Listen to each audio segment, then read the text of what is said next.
Paramashivoham.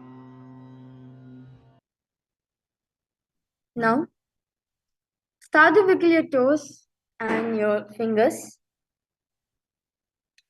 Now, raise yourself up to a comfortable seated position. Yes. Congratulations for all the participants. Successfully completed the 108 asanas. We'll be giving a break for all the participants. Now you can have some water, you can use the restroom and freshen up yourself as we now get ready to do the Dvitiya Vinyasa Kramas.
Yes. Nithyanandam to all the participants.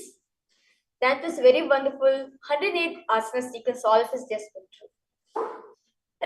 all participants suppose, how did you feel during Nithyananda Yoga? This is important for all of us to know that as today's day 8 of the program, it's been almost 1 week, all of us are been doing this Nithyananda Yoga consistently for 7 days. I request all participants to post, how was it you feel?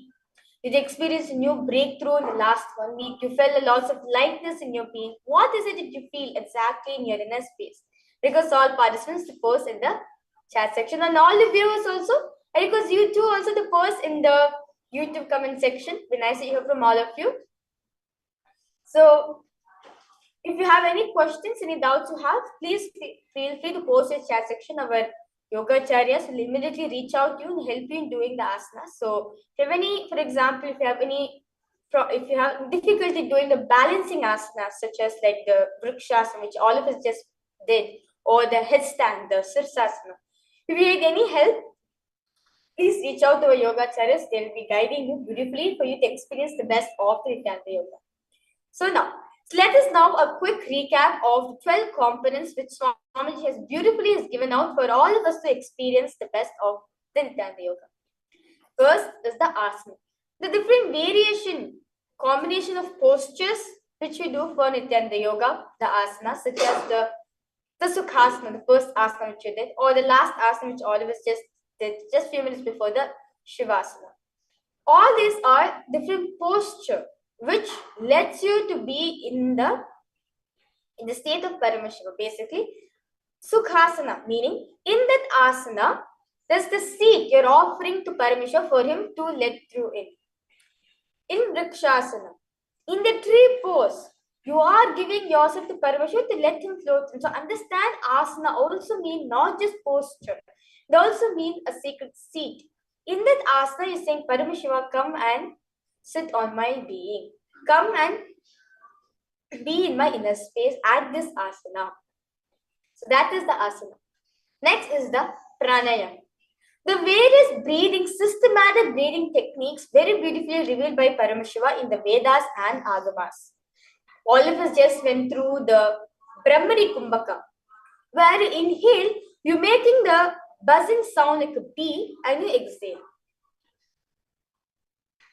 Then we also went through the Sahaja Pranayama, where Sahaja Pranayama is inhaling and exhaling. Next, we also went through the Rechika Pranayama, where you held all of your exhalation as long as you can, then you slowly inhale. Then we also went through the Sitkari Pranayama, where we place our tip of the tongue against the root of a teeth. Inhale, making the hissing sound, and we exhale through the nose. And there's so many various different pranayamas. The systematic breathing of Swamiji has very beautifully has been revived and taught all of us. In the Dvitiya Vinyasa sequence also, will be introduced to different pranayamas. One is the Pratyahara Kumbhaka, where you inhale, you visualize the Kundalini Shakti, your potential energy, which is moving from your Mooladhara Chakra to your Sahasrara Chakra. That is your Pratyahara Kumbhaka. And then you'll be also doing the Kakachancha Kumbhaka, where you make your tongue like an arrow and you inhale through the tongue and you exhale. That's the Kakachancha Kumbhaka. And also we're engaging the Sahaja Pranayama, different pranayama, the different systematic breathing techniques which revealed by Parveshwan Vedas and Agavas. Understand, Swamiji says one thing. Your breathing is same in the vertical time zones. The body which you carry here, it's not the same. The cognition which you cherish over here, it's not the same in all the identities in the vertical time zones. But your breathing is same in all the 14 dimensions. By doing the systematic breathing, understand each of these pranayama, it actually awakens one groove in your brain, which gives you access to one particular loka in the vertical time zone. Like for example, Swamiji says, like for example, the systematic breathing, the yoga, throughout the whole yoga, systematic breathing, it let you access the Tapoloka. In puja, it is subtle breathing. It lets you access Kailasa dimension. So the different breathing techniques which actually raises us to a higher dimension, which lets us access to the vertical time zones itself. That's the pranayama. The next is the bandhas, various different locks which we do in our system to experience that yoga. Like for example, we mainly have the four main bandhas, which is first is the Moola bandha, where you suck the perineum in. Second is the Udyana bandha, where you pull the stomach in and up.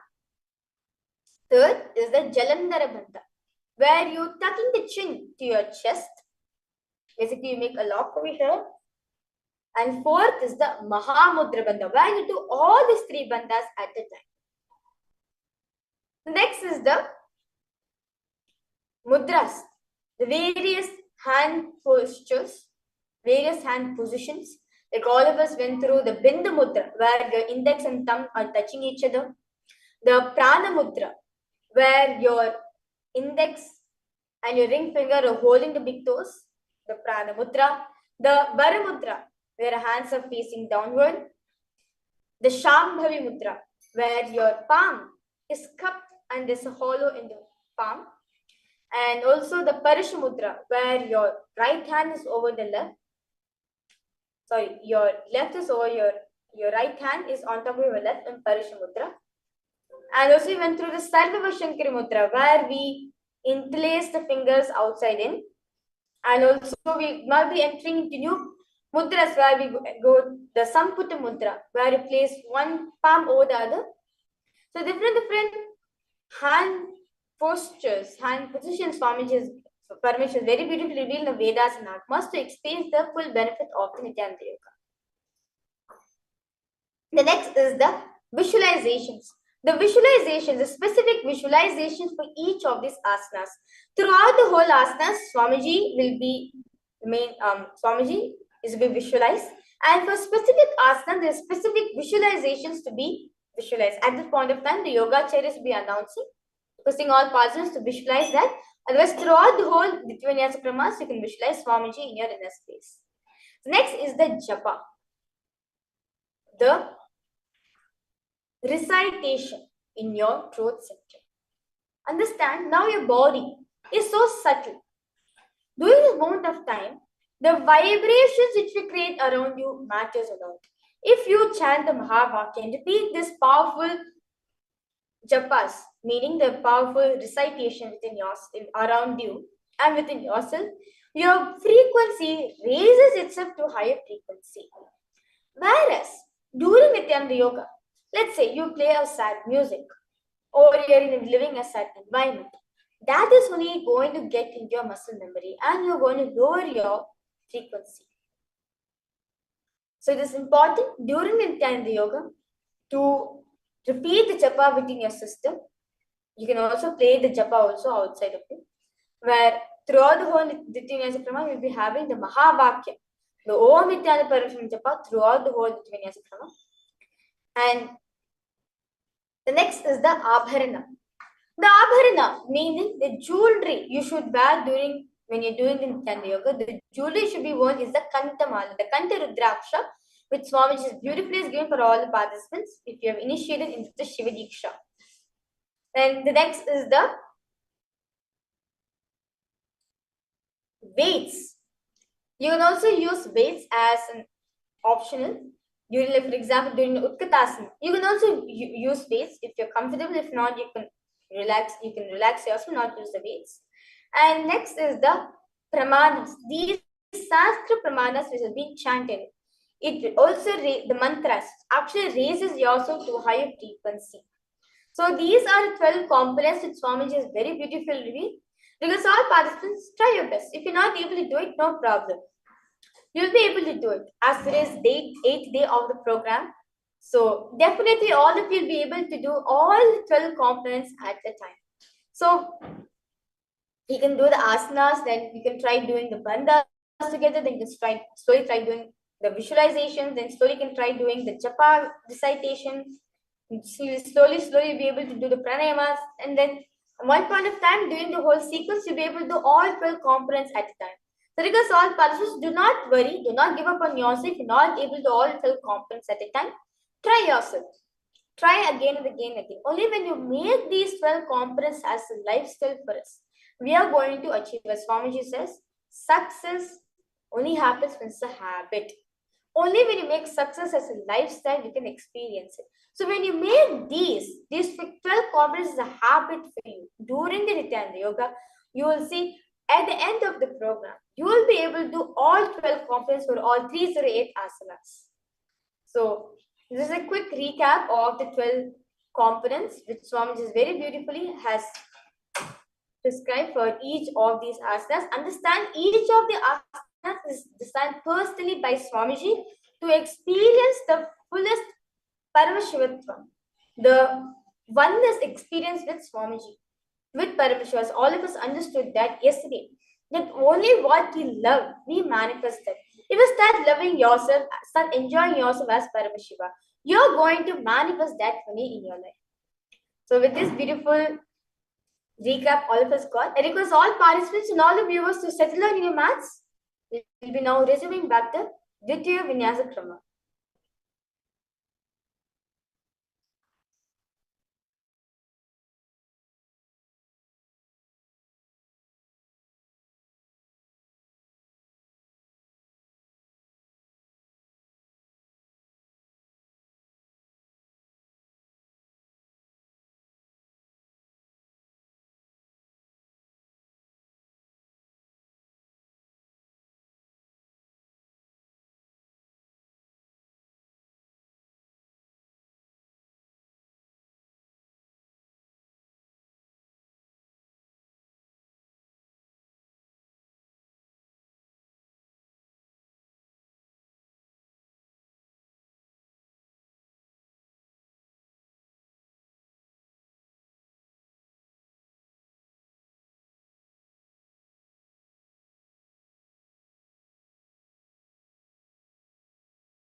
Let us now start with the Dvitiya Vinyasa Kramasanas. The first asana is Yathasanishtasana. Now, request all participants. Now sit in a posture that brings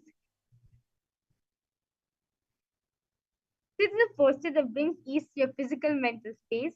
Bring the index and thumb touching each of them in the Buddha. You can place them where you want. Visualize Swamiji in your inner space. Engage in the Mula Bandha where you suck the perium in. Visualize Swamiji in your inner space. Engage in the repeat Mahavakya in your throat center. Yathasanishtasana. Paryankam tatsamakhyatum yata samstham yata satihi.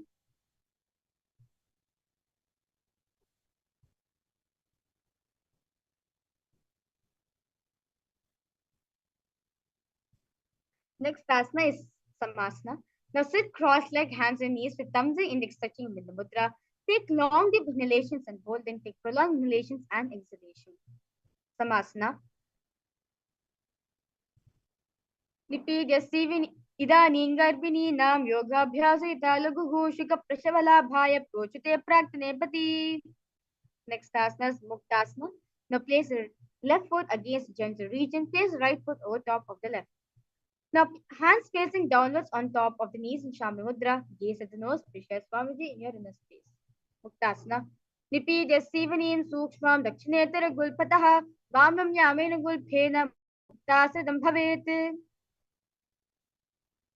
next asana is Siddhasana. Now, maintain the same position as Muktasana. Switch the gaze to the third eye.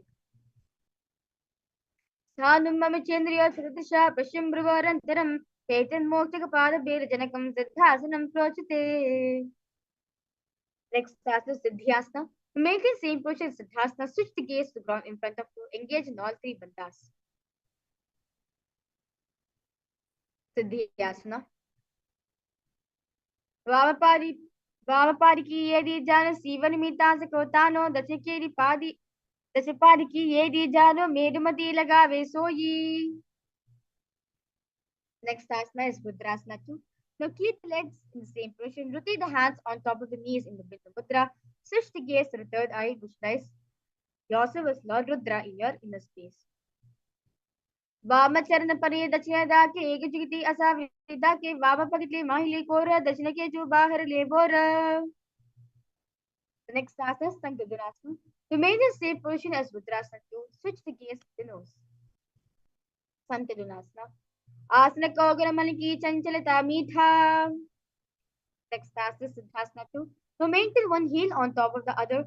Bring the hands to the navel, cupping one palm over the other, resembling a lotus flower in Samputa Mudra. Siddhasana 2. Rijakaya Samasinah Siddhasana Mudiratam Pasar Bhuvipadau tu Dorbam Mangushta Madarat. Next asana is Bhanta Yoni Asana. Maintain one heel on top of the other. Little fingers beneath the bottom lip. Ring fingers above the upper lip. Middle fingers closing nostrils. Index over the eyes and thumb closing the ears in Shanmika Mudra. Visualize Swamiji in your inner space. Yatra Madhye Mahadeva Bhandayonyashineshunau Yakritva Kechiro Bhutva Vishared Ishvaro Yatha. Next asana is Virasana. Now place one foot on the thigh and the other foot on the opposite thumb. Touch the thumb index finger in Bindu Mudra. Rest them on top of the knees. Ekam Padamate Kaspim Vinyasroni Sansitaha Darosmi Dada Choram Virasana Mudiratam. The next asana is Valmikasana. Now left heel on the right side genital organ. Toes under the thighs. Left foot on the left leg by the knee. Hands at respective knees. Thumbs and index touching in the Bindu Mudra. Gaze at the third eye. Visualize the great sage Maharishi Valmiki in your inner space. Dava Pagaki Pagatali Punedi He Joya Panandishi Meri Dachina Ani Lagave Soya. The next asana is Joni Mudrasana. Now keep the legs in the same position. Press. Switch the gaze at the nose. Visualize the Yoni Mandala in your inner space. Joni Mudrasana. Bavampari ki pagatari jahima li kori Joni tahandari very se urita pava jomori. The next asana is Yoni Asana. Now keep the feet and the hands in the same position. Switch the gaze at the third eye. Continue to visualize Yoni Mandala in your inner space. योन्यासनं पर्वतेन योगं योगफलेनिलं तत्कालपललतान् तावत् केचरोद्यावदेव हि. The next asana is Bhadrasana 3. Now sit and bring soles of feet together, holding with both the hands in Samudra. Bring the knees down towards the ground. Gaze to the nose. Visualize Lord Virabhadra in your inner space. Bhadrasana 3. Gulpo Chavrasya Syadha Sivanya Pashokshipé De Savya Gulpam Tada Savya Daksha Gulpam Te Dakshine. The next asana is Aghorasana. Now bring the sole of feet at the perineum. Press your tongue against the roof of the mouth in Khechari Mudra. The gaze at the third eye. With your right hand, cover your mouth. Close the left nostril with the index finger. Inhale through right nostril. Close both the nostrils. Hold the breath. Exhale through the left nostril. Repeat this on the other side in Antaku Pranayama. Visualize yourself as an Agori. पूर्व कहो विष्टिका जोई बाही वीर्य की जी सोई सबंगुरी मुख बाहरी आनि मुख को पुनि समत करिताने. Next asana is Kaneri Pavasana. Now bring the feet together in front of you, toes together, heels apart. Place elbows on the heels, rest the chin on the palms, gaze the nose, engage in Uddiyana Bandha, where you pull the stomach in and up. Visualize yourself as female elephant drinking water. गावाली पावा आसना कश्यो है जैसे Yahoo में जाने विदिते से दोहु गुलप माहिरा जानो और एड्या विची कहू नीतानो. The next asana is Parasana. Now sit the knees, raise arms between the thighs and the calves, and place the fingers in Parishmudra, feet off from the mat. Parasana. Jograpadi ka dovu karki angurjoi vatasham aane lagave so. Next asana is Gopi Chandasana. Now increase the fingers around the feet with soles together, close at the roof in the throat, heels touching chest, chin in the hands, gaze at the nose. Visualize you're embodying state and space of a king. पूरबदि परिपग कंगुता ताकुरु पराशे हेदिर लगावे Kong से एदिया अंगुली परिराशे.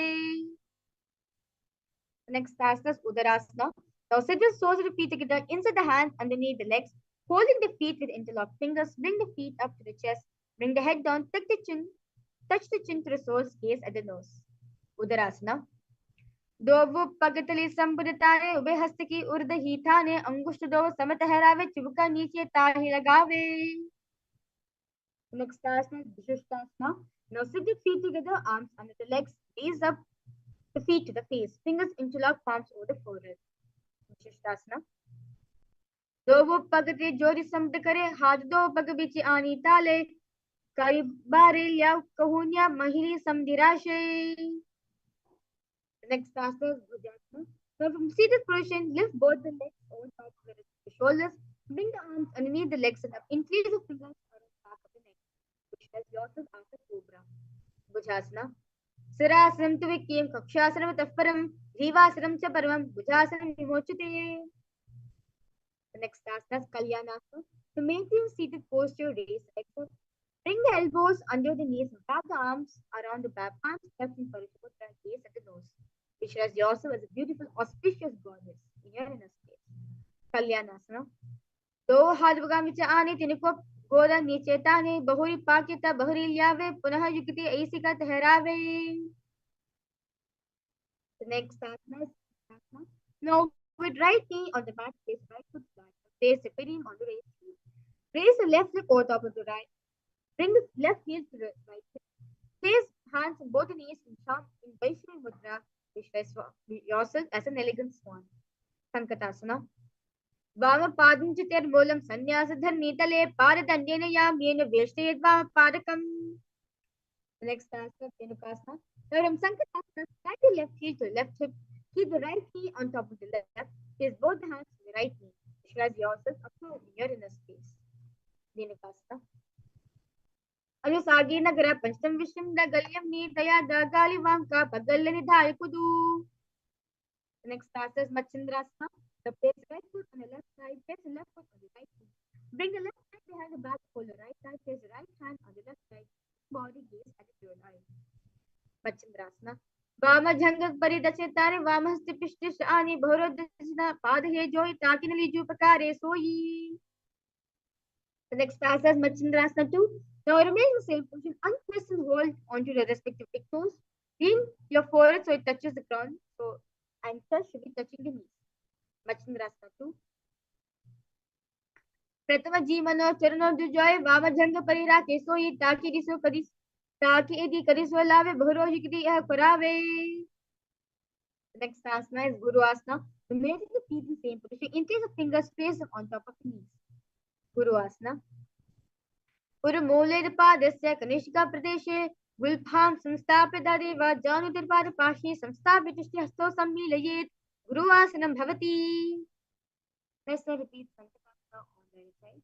Continue to wish the Supreme Pontiff of Hinduism, Swamiji here in this space. Sankatasana. वामपादं चितिर्मूलं संन्यासधर नीतले पारदण्डेन याम्येन वेष्टेत् वामपादकम्. Next stance is Dhenukasana. Visualize a cow in your space. Dhenukasana. Anusagi nagara panchtam visham da galyam ni daya dvagali vam ka pagalla nidai kudu. Next stance is Machindrasana. Gaze at the right. Continue to visualize Supreme Pontiff of Hinduism in your space. वामजंग परितचितानि वामहस्तपिष्टशानि भरोदच पादहे जोयि ताकिनली जूपकारे सोयि. Next task is Machindrasana 2. Hold the respective big toes, lean your forehead, so touches the ground, should be touching the knees. Machindrasana 2. प्रथम जीवन और चरणों जो जोय वामजंग पेरा केसोई ताकि रिसो करिसो लावे भरोजगति यह करावे. Next task is Guru Asana. Increase the fingers, place them on top of knees in Vaishnavi Mudra. Guru Asana. Urmolpadasya Kanishkapadeshe Gulpan Samsthapya Tadeva Jaunutirpada Pashis Samsthapya Hastishte Hasto Samnilayet Guru Asana Bhavati. The next asana is Parshvasana. Now sit with feet flat on the ground. Keep the knees against your chest. Hands holding the opposite knees. Thighs together, spine straight. Press the tongue against roof of the mouth in Khetri Mudra. Gaze at the third eye. Continue to visualize Swamiji in your inner space. Aditya भूमनि धाय जानि उरुसिनिधाय विपरीत हस्ताभ्याम उरुसहित जंगे निबद्ध तिष्ठेत वशासनं भवति. Next asana Bhodashokasana. Now in seated position, place the feet flat on the mat, wrap the arms around the legs, hold the opposite wrist, place the chin onto your knees, gaze at the nose. Bhodashokasana. दो पगटले भूपर धेरे कोरमाइली ऐसे करे कोरमिलाय पकड़े भेसे झंग का चाति नगर निवेसे. The next asana is Purusasana. Now from seated position, place feet flat on the mat, place the arms under the knees, hold the opposite elbows, gaze the nose. दो हाथ पग बार लियावे गोरा नीचे ले तहरावे आम हाम साम हा ऐसे करे आपस में को हनी पकड़े. Next asana is Sumati Asana. Now maintaining the same hold beneath the knees. Bring the right foot over the left so heel crosses, toes pointed up, gaze at the knees and visualize the great face of Hari Sumati in your inner space. Sumati Asana. मूलद्वारी धरती परिताने दावा पग परिदच पद आने दाई पगती कोवे आवे हाथ एकम तर तहरावे. Next asana Tadasana. Next the feet out straight, arms raised straight above the head. Incline the fingers, wrist pointed outward. Engage in all three bandhas, gaze at the nose. Dandasana. Idanim garbhinam yogabhyasa laghushika prashavalabhaya prochite praknepati. Next asana is Arambasana. The whole big toes with index and middle fingers in front. Put the chest forward and down. Head to the knees. Inhale through left nostril. Exhale through right. Nadi shoulder prana.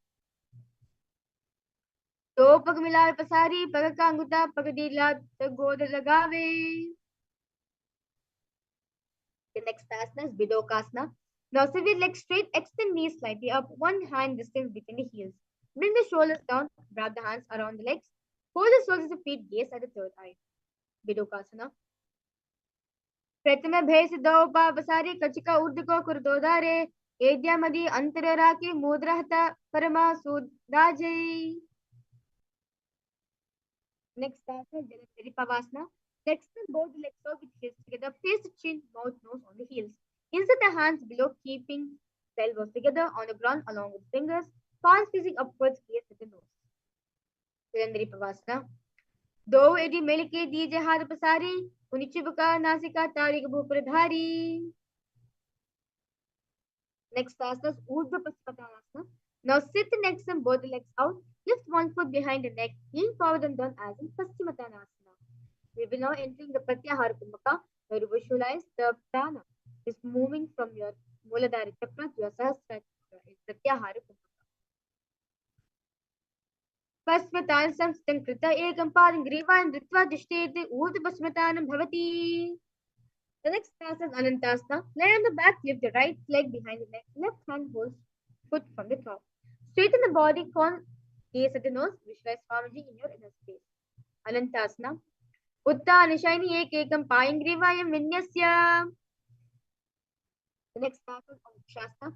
Now from Anantasana, rest on the elbows of the hand, pulling the foot. Gaze at the nose. Visualize Swamiji in your inner space. Uttan shaiti ekam padam grivayam kurvan. Next asana is Drishasana.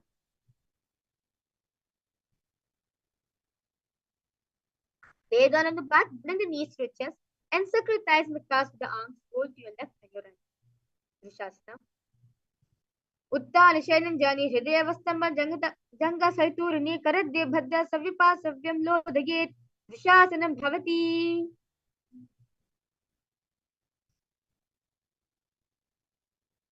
Let's now repeat Urdhva Paschimottanasana on the other side. Urdhva Paschimottanasana. Paschimottanasam Chitam Krita Ekampa Grivayam Dritva Tishteta Urdhva Paschimottanam Bhavati. Anantasana repeated on the other side. Continue to engage in the Pratyahara Kumbhaka. Uttan Shani ekam payam grivayam vinyasya. The next task is Ankushasana. Continue to visualize Swamiji in your inner space. Uttan Shaiti ekam payam grivayam kurvan. The next task is Yoga Nidrasana. So lay on the back, lift the legs one by one up behind the head. Hold the hands behind the back and Shami Mudra, gaze at the nose. Visualize Swamiji in your inner space. Yoga Nidrasana. Padabhyam Veshne Kantam Hastabhyam Prishta Bandhanam Tanmadhyashanam Kuryada Yoga Nitra Sukhaprada. The next asana is Atma Ramasana. Now while lie on the back, raise the legs towards the head. Wrap the hands around the legs, incline the fingers behind the neck, gaze at the nose. Visualize Mahavishnu blessing you from within. Pratama Surya Sove Pagoche Agane Ane Do Pagabichi Ani Pagabichi Hataki Kahuniki Mahini Samdimi Punatava. The next asana is Kochikasana. So lay on the back, knees to the chest, soles facing up. Extend the arms sideways, gaze at the third eye. Kochikasana. दो हाथ जैसा करे तिने सोबे से पाकरे पगोचे आगने आने बहोरी जिगती ऐसी का विधिवाने. Next asana is Jata Pravritti 1, 2, and 3. This is sequential asanas. So the request all participants will lay on the back, knees to the chest. The arms reach the sides at the shoulder level. In Jata Pravritti 1, keep one knee bent, twist and bring to the ground on the opposite side. Keep the other leg extended. In Jata Pravritti 2, keep both the legs straight to one side. In Jata Pravritti 3, keep the legs straight to one side, head looks in opposite direction. Parivriddhikukshibhage tridhahi parikirtitah bhaddhakonam suptakonam udhakonam mathapi cha. Let's now repeat Jata Pravritti 1, 2, and 3 asana on the side. Parivriddhikukshibhage tridhahi parikirtitah bhaddhakonam suptakonam udhakonam mathapi cha. The next asana is Viparipitam. Now lay on the back, bend the knees and place feet flat on the ground. Fold the ankles, lift the hips up, gaze at the nose. Visualize yourself as sturdy as a bridge. Viparipitam. Pratikriyayatam Ganda Pita Sarva Balapradam Garbhanina Durbalana Idigargi Jagadanu. The next asana is Paryankasana. Now lay on the back, place feet flat on the mat. Bring the arms over the head, place the hands flat on the mat with fingers pointing towards the feet. Lift the entire body up from the ground. Visualize yourself as sturdy as a stone furniture. Paryankasana. Uttan Shainam Hasilabhyam Bhurastapadatlabhyam Bhuminditva Nav Pradesh Urdam Kuryat Paryankasanam Bhavati. Relax yourself. The next asana is Swatanasana. Now lay on the back, knees to the chest, hands on the shoulders in Shambhu Mudra. Move the hips in circular motion. Visualize yourself a dog playfully rolling around its back. शववत् शरीरं संस्थाप्य जानी सम्मिल्य नाभो अन्नीम्य हस्ताभ्यां कन्दरां बद्धा भामयेत् श्वोत्तनं भवति.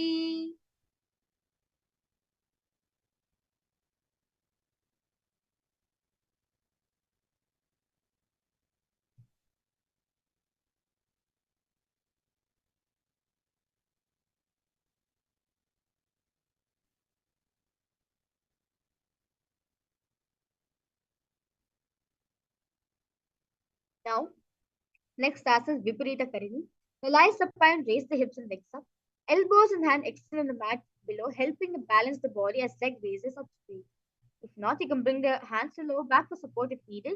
Move the legs around and around. Visualize Swamiji in your inner space. Viparita Karini. Bhutale shashiro dattva kena ye charanadvayam. Next asana Viparita Karini 2. Now remain same position. Stop the movement of the legs. Viparita Karini 2.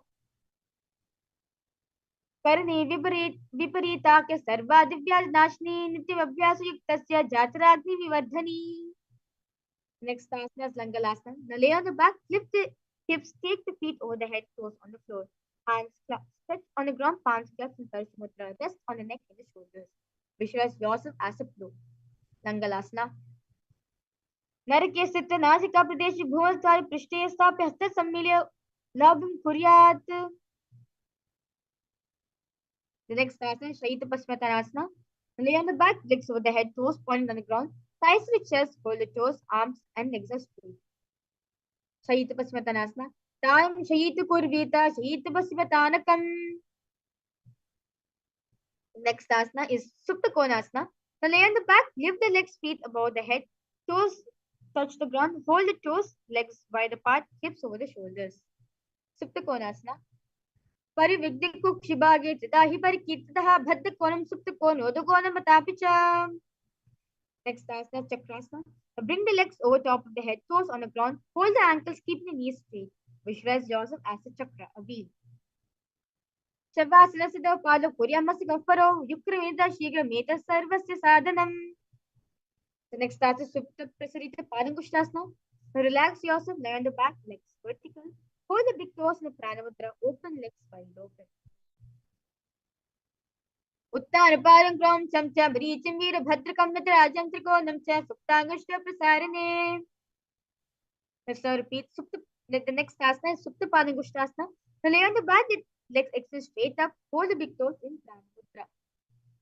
उत्तानपारं क्रौं चमचा मरीचिं वीरभद्रकं नटराजं त्रिकोणं च सुप्ताङ्गश्च प्रसारिणे. Now from Supta Padangushtasana, move the legs to Padmasana. Lay on the back. Hold the opposite elbows over the head, gaze at the nose in Matsyasana. Visualize the Matsya Avatar of Mahavishnu in your inner space. Mukta Padmasana Kritta Uttanashanam Charete Kurparabhyam Shiro Veshya Matsyasanam Rogaha. The next asana is Parashuramasana. Now lay on the back in Padmasana. Place back to the right hand on top of the left palm. Gaze at the nose. Visualize Lord Rama blessing you in your inner space. प्रथम करे पद्मासन आचे सूर्य सो विभू परिपाचे गोदा और झंग ये दो भूसो लगता राशे सोई. The next asana is Sarvangasana. Now, while lying on the back, legs in Padmasana, give the hips and legs up, and supporting the hips, elbows on the floor, tuck the chin, split the Dhanarabandha, gaze at the nose. Adha Vaksheta Samchepa Sarvangasana Muttamam Yakritva Yogi Nipuno Vidyabhih Pandito Yatha. Relax yourself. Next asana is Vrishchikasana. Lay on the back, one foot on the opposite thigh. Lift the other knee towards the head. Extend the both arms straight and hook the fingers forward. Gaze at the third eye. Visualize yourself as a scorpion. Vrishchikasana.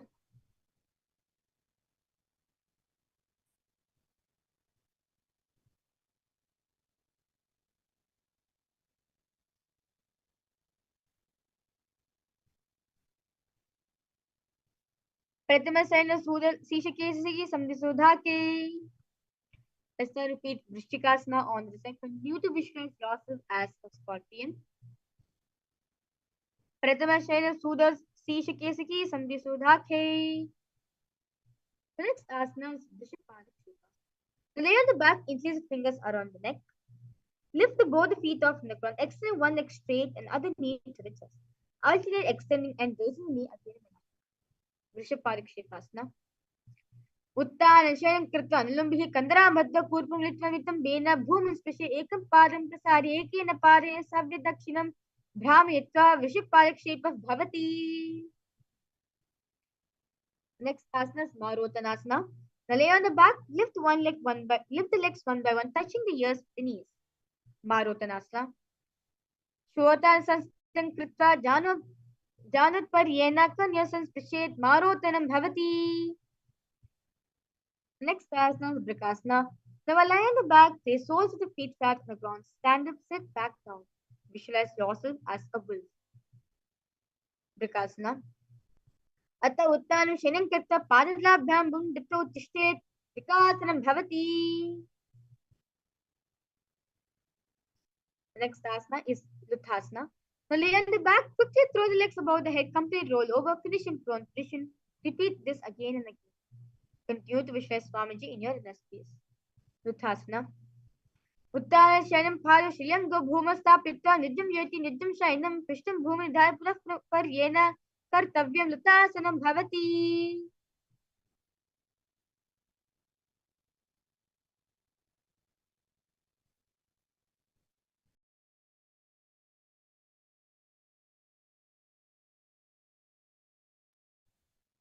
Next asana, Saratasana.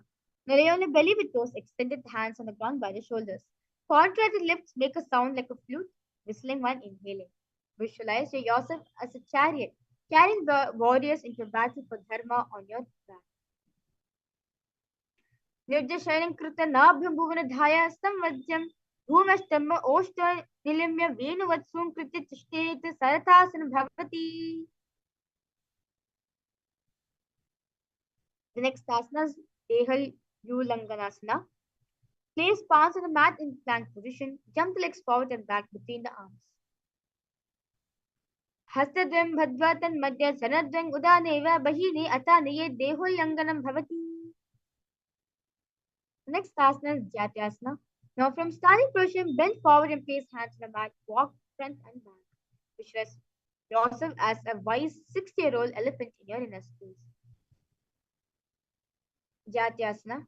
अदज्जात्यासं वक्षे येन जातिस्मरो भवेत् हस्तान् विभूमौ च गमनागमनं ततः.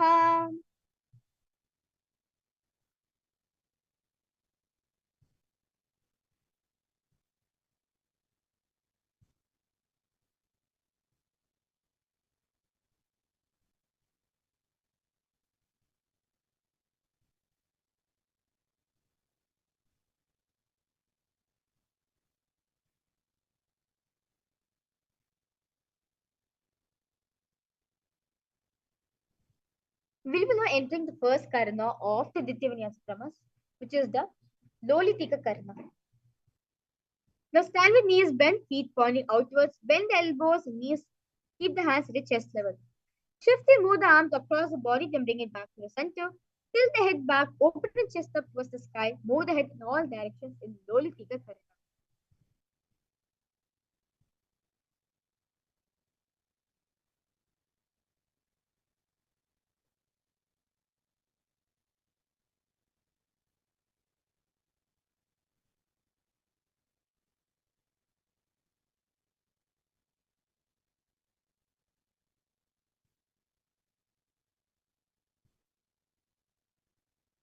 The next asana is Sarpasana.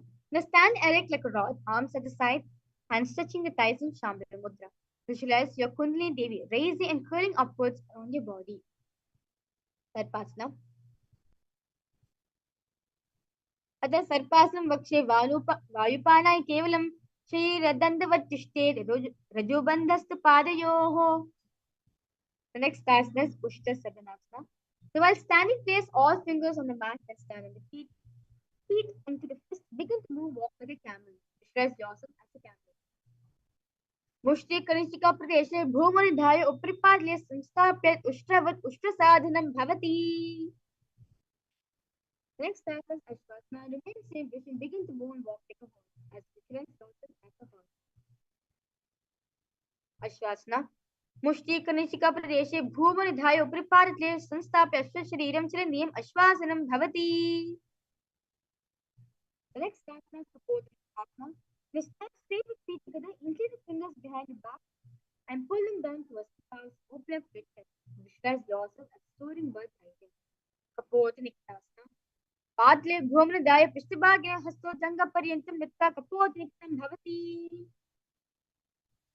We will enter into the next karana, which is a Tala Pushpavatam karana. To stand tall, we pass to Namaskar Mudra. To bend the knees, keep the toes pointing outward. Simultaneously opening the palms, weight on heels off the ground, slightly lowering the waist shoulder of the respective heel. Visualize you're holding and offering a bouquet of flowers to Paramashiva.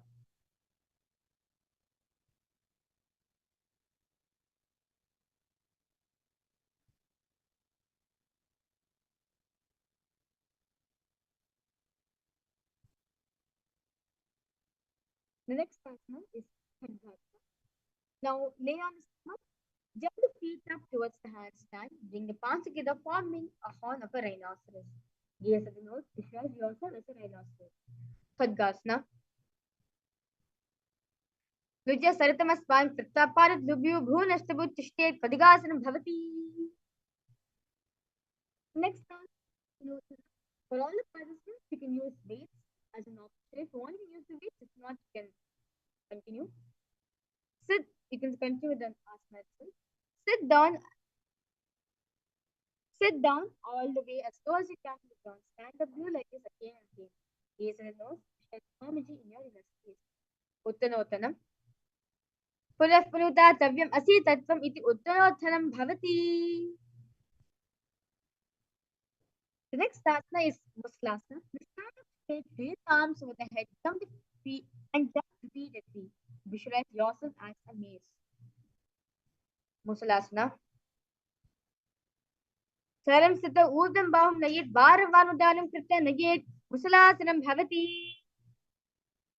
The next asana is Shirshika. Now starting position, pull the sole of one foot touch the belly with the other leg, sit down and stand up. I'll take both the side. Gaze at the nose. Visualize Swamiji in your inner space. Uchirshaka. Hastadin Uchirshakam bhavati. We will now entering in the next karana, which is the Pashujana karanam. Now stand and keep one knee slightly bent, with toes pointing to the side. Bend and lift the opposite knee towards the chest, pointing the toes downward. Keep the arm, holding the knee with the hand pointing outward and close into a fist. Let the opposite hand hang down on top of the thigh, wrist twisted and fingers point towards the center of the body in Pashujana karanam.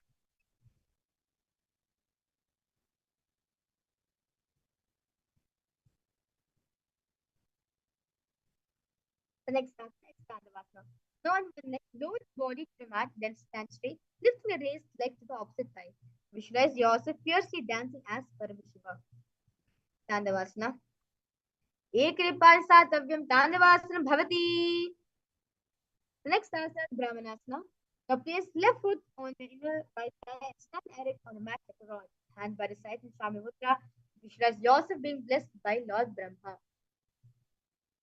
ब्राह्मणाश्रमावक्षे कृत्वा ब्राह्मणो भवेत् एकपर्णत्वात् state गन्धाकृतिर्भुवि. Next after Gargasati. Stand tall, wrap the left foot over and around the right knee. Tuck the left toes on the side of the right calf. Simultaneously cross the left arm below the right and bringing the palms together Namaskar Mudra. Visualize yourself as Lord Garuda. उत्तान पूर्वपीठस्य सेम्हें गर्दमेव च वातायनं घोमुखं च भारद्वाजं त्रिविक्रमम्. Next asana is Ekapadasana. Stand straight on the right leg, left foot on the opposite thighs, hands relaxed by the knees in Shambhu Mudra. Ekapadasana. Taksha Grimvapadasya Jhangopari cha Yafananjanupashuyoho Spisheko Vidarangrana. Next asana is Bhavasana. Then stand on right leg, pull the big toes of the foot, stick out to the side. Put your body quickly on stand leg.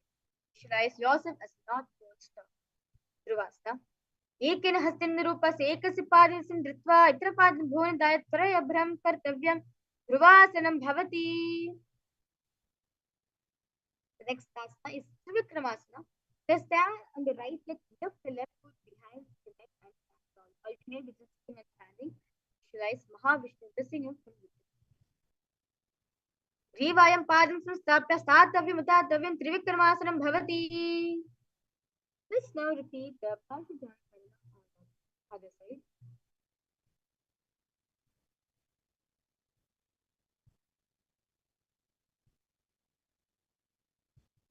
Dandavasana. Visualize yourself fiercely dancing as Paramashivoham.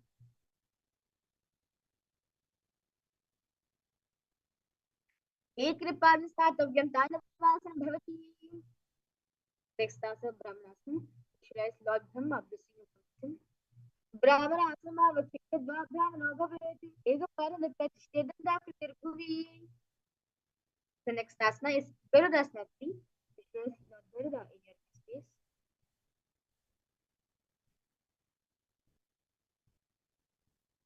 उत्तानपूर्वपीठेस्य सेम्यं गर्दमेव च वातायनं भौमकं च भारद्वाजं त्रिविक्रमम्.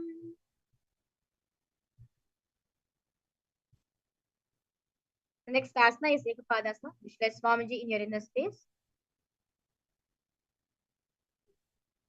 Ekapadasana. दक्षाग्रं वामपादस्य जङ्घोपरिधाय च जह्वानञ्जानुपाशयोः स्पृशे कूर्मतरां. Next class is Dhruvasana.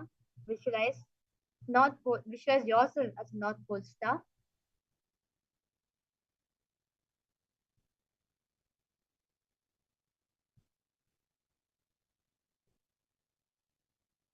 Dhruvasana. एकेन हस्तेन निरूपस्य एकस्य पादस्य दत्वा इतरं पादं भुवनदाय त्वरया भ्रमणं कर्तव्यं ध्रुवासनं भवति. The next asana is Trivikramasana. Visualize Mahavishnu blessing him from within. Trivikramasana. एकेन ग्रीवायां पादं संस्थाप्य स्थातव्यं उत्थातव्यं त्रिविक्रमासनं भवति. Now relax yourself into Samanaka. Stand with feet close together, toes pointed slightly out. Keep both hands beside the body. As you relax yourself completely, inhale and exhale as slowly as possible and as deeply as possible.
The next asana is Gorak Anjali Asana.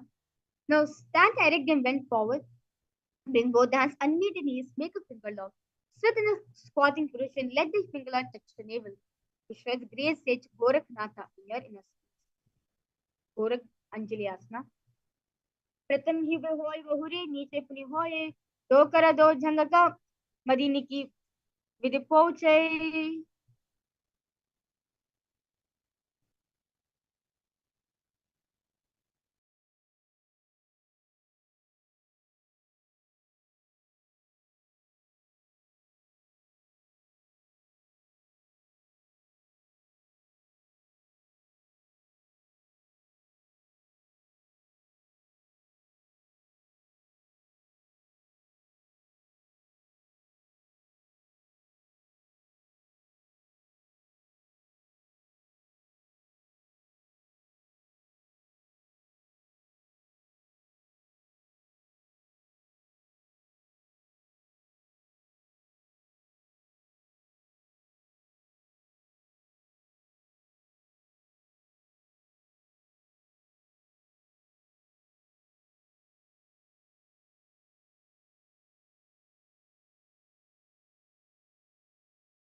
The next asana is Kanchasana.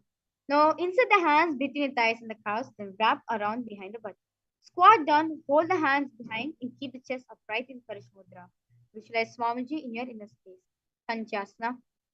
पूर्वमध्याधस्थ निवेश नितंबं धृत्वा पादतलाभ्यामूष्टभ्य तिष्ठेत् Kanchasanam bhavati. Next asana is Bhairavasana. Now bring feet together, sitting squatting posture. Hold the hands to the back and sit upright. Gaze at the navel. Visualize Bhagavan Kalabhairava in your inner space. दो पग की ताली की माहिली core मिलाए पना पाएंगे दो वैसे दोनों AD योनिष्ठराशे. The next asana is Varahasana. Now squat all the way down to the ground. Keep your feet together, toes apart. Bring your elbows up close to the head and palms joined over the back, facing downwards in Anjali Mudra. Gaze at the nose. Visualize the boar avatar of Mahavishnu in your inner space. पगटली महिला core मिलावे पना पानी तो वैभे से एदी मूलद्वार नीचे राशि झंगा छिद्र अगुलिया चरी अंत्र. Next asana is Vipratasana. The heels touching, bring your hips to the same level as your knees. Let the hand hangs down, fingertips touching toes mat in front of you. Vipratasana.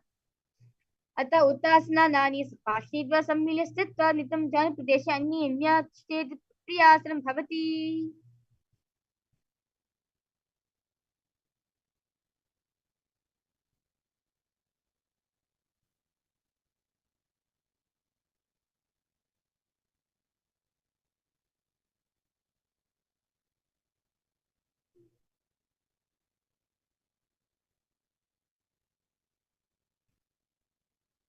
Next asana is Bhakasana.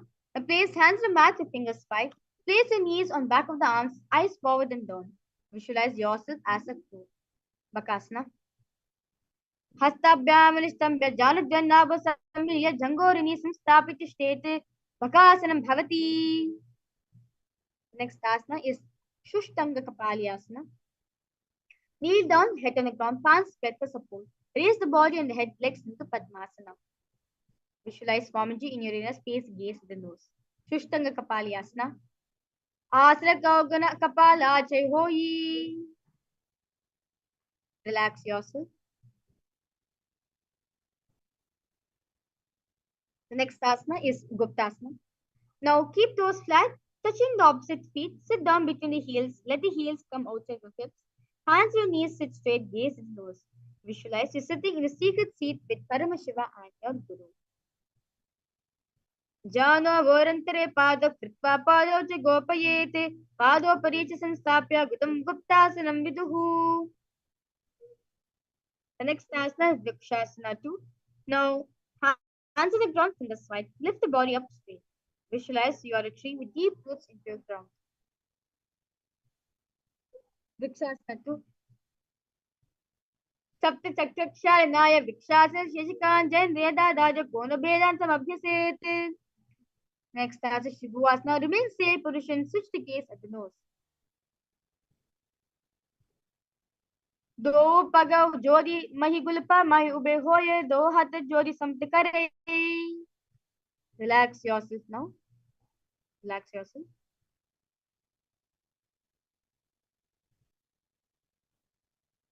Next asana is Matsyasana.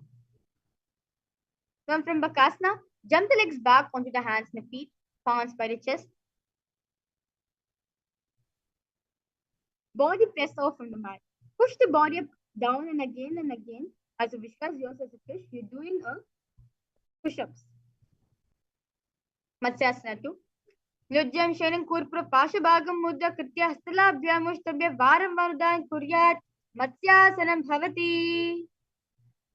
Next asana Sarphasana 2. The lie prone in the belly, hands on the hips. Extend the legs jointly and point toes. Lift the chest to your right and your left like a snake. Visualize yourself as a snake. Move your whole body like a snake. Sarphasana 2. Lyujjapshailam krutva hasto nityam samstapya padikritya sambirin ursa gantavyam sarpasanam bhavati.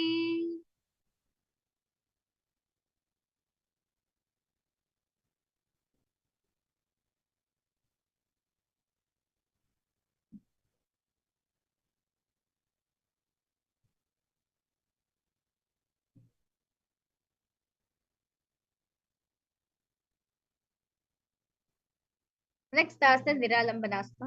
Lie on prone on the belly, hands in Padmamudra, holding the chin, legs straight, toes pointing together. Visualize Swamiji in your inner space. Niralambanasana. कराभ्यां पंकजं कृत्वा तिष्ठे कल्पयाशुधिः मुखमन्नमनुन्मुच्य निरालम्बनमासनं निरालम्बनता योगी स्या निरालम्बनमासनं निरालम्बनता ध्यान निरालम्बनमासनं. Next asana is Chakrasana. Lay on your stomach, place hands flat on the mat in front of you. Straighten the arms and bend the knees. Bring the feet towards the upper back. Lift up the head and the chest. Visualize yourself as an umbrella protecting your guru from the sun's rays. Chakrasana. अद्यासन स्थित्वा हस्तलाभ्यामूर्धव्य नुयात् छत्रासनं भवति. Relax yourself now into Vajrasana. Now sit on your knees with top of the feet flat on the mat. Bring the butt onto the heels. Stretch the arms in front of you, palms facing down. Place a forehead on the mat. Visualize your weapon of Indra. Visualize indestructibility. Vajrasana. इदानीं गर्भिणीनां योगाभ्यासे लघुशिखप्रशवलाभाय प्रोच्यते पराक्तनेपति. Next asana is Meshasana. So from Gajasana, alternate striking the ground with your hands. Visualize yourself as powerful as a ram. Meshasana. Gajasa samsitau ekekam bhumotadiyet Meshasanam bhavati. Next asana is Gajasana. From Gajasana, lift the legs into your ass. Slowly bring the forehead to the ground. Visualize Swamiji in your inner space. Ajasana. गजासंसितौ आराध्यमंस्कृं कृत्य मस्तके भूमि स्पृशेत् अजासनं भवति. Relax yourself now into Dhanantarasana. First, sit on the heels, legs together. Increase the fingers around the toes. First, pull the feet towards the perineum. Then place the hands to respect the knees to sharpen mudra. Keep the spine straight. Gaze the nose. Visualize Swamiji in your inner space. Dhanantarasana. पूरबदि परिहादकी काकसीस्य पनाशरा Modi पका कागुल्याग्र मेज लगावे. The next asana is Angamotanam. Now interlace the fingers in front and behind you. Stretch the arms forward to the sides and backwards, giving massage to various different joints and muscles. Angamotanam. Hastyo Angli Bhatta Hastyo Madhya Sarvang Nishka Sahita Tishtet Angamotanam. The next asana is Garudasana. Now sit on the heels in Vajrasana, feet turn out to the side, thighs and knees rest on the ground. Keep the spine straight, hands on your knees. See yourself as Lord Garuda flying Mahavishnu and Mahalakshmi on your back. Garudasana 4. Jangorabhyandaram pidya sirkayo janana jano parikaradvanda Garudasana muchyate. The next asana is Ananda Mandirasana. Now sit the legs folded back, knees wide open. Front of the buttocks on the ground, gaze at the third eye. Visualize yourself residing in a blissful space of a temple. Ananda Mandirasana. Ata Vakshe Veeranatha Ananda Mandirasanam Yakritvamaro Dhiro Bhavajitehe Vasadakaha. The next asana is Madhukasana 2. Knees wide, sit on the ankles, hands under the knees, gaze at the nose. Visualize yourself as a frog. Madhukasana 2. पृष्ठं सम्पीडगुल्फाभ्यां जाम्बागे सबल्याकृतिः हस्तोपादे क्षुप्तं मन्दुकं पाददोषिरुत्. The next asana is Narasimhasana. Now keep your toes on the mat, heels up together, face perineum on the heels. Place palms on the ground, spread the fingers wide open, thumbs touching and base of the hand touching the toes. Gaze the nose, stick out the tongue and exhale. Visualize yourself as Narasimha, lion and the half lion and half man of avatar of Mahavishnu in your inner space. Dovo panapani hoi vese edi mera god nivese sumasarira nike taharave nasa agradishti kolyabhe. The next asana is Vishwasana. Turn toes and face pain on the heels, the knees sideways on the palms on the ground. Make a hole of the palms, place on the mouth. Keep the thumbs underneath the feet, close the lips, gaze the nose. Inhale through the Pingala Nadi and then exhale through your mouth to your capacity. Visualize yourself as Devi Paramashivoham Shakti, presiding over any and all ministries you have in your life. Vishwakasana. दो बकांकी जोड़ी गोदाम पनम वानु पुनी होई.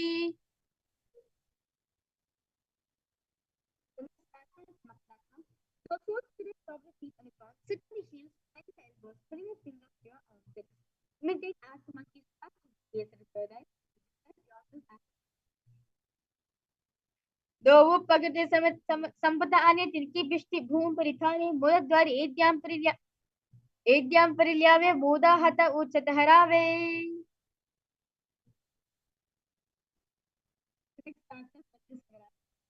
No, stand in both toes of the feet. Sit on the heels, knees wide open, arms to the floor. Pull the elbows behind the knees. Right, holding the diamond stand for yourself and for your spiritual community.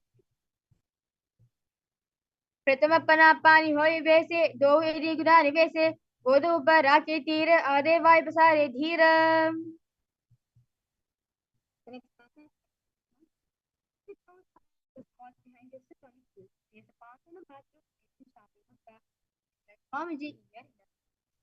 पंचनासना पंचनासमा वक्ष्ये कृत्वा सुस्थिरो भवेत् पृष्ठपादद्वयं बद्ध्वा हस्तो Bhoom प्रधारयेत्.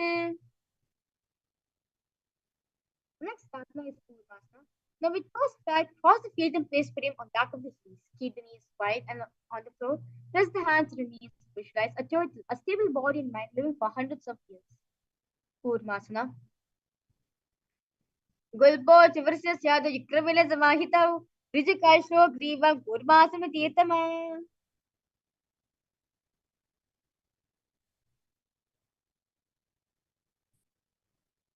The next asana is Yogasana. Now with toes flat, cross the feet, place frame on back of the heels, gaze at the nose. Visualize Swamiji in your inner space. Yogasana. गुदं नियम्य गुल्फाभ्यां क्रमेण समाहितः योगासनं भवेत् इति योगविदो विदुः. The next asana is Vijogasana. Now stand on the knees, cross the ankles behind feet near the opposite knees. Hold the calves with the fingers inside and thumb outside, gaze at the third eye. Visualize Swamiji in your inner space. Vijogasana. गोदाम वान ube होई गोदा आधारा के दोई दसिपार के आनी रहावे पनो वाम गोदा दिगिल्यावे.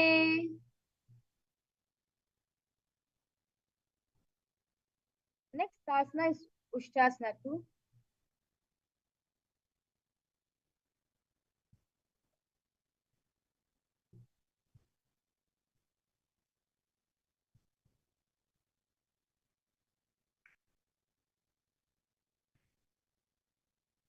Now in kneeling position, bend backward, hold the ankles with the hands, keep the arms straight, push the hips forward and tilt the head back. Visualize yourself as a camel. Ushtrasana 2. मेरुदण्डाग्रदि द्याज समीपादिफमान कपोराष्टाना अभ्यासं कुर्यामि तासनः. Next asana is Bhakrasana 2. Now with heels together, hands on the soles of the feet, slowly lean back.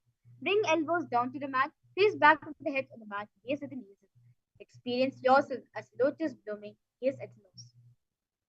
दो AD Samad करे सोले मोले भारी तरी धेरे पना पानिक धोए वैसे बहुरी पिष्टी दिशी कर जुरा ऐसे.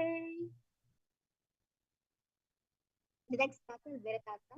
Now sit your knees with thighs and calves together, lean back and touch back to the front that Kailasa. Use supportive hands if needed. Do like this again and again.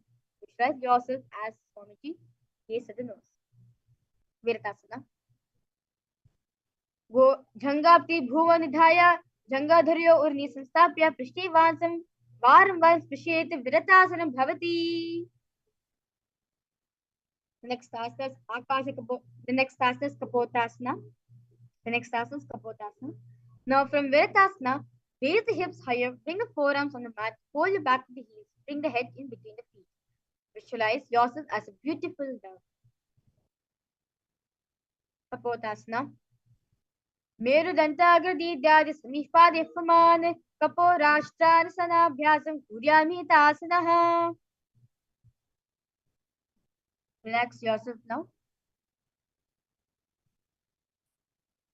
The next asana is Varasana. Stand upright with knees with toes tucked. Hold the arms with the opposite hands and travel with one face.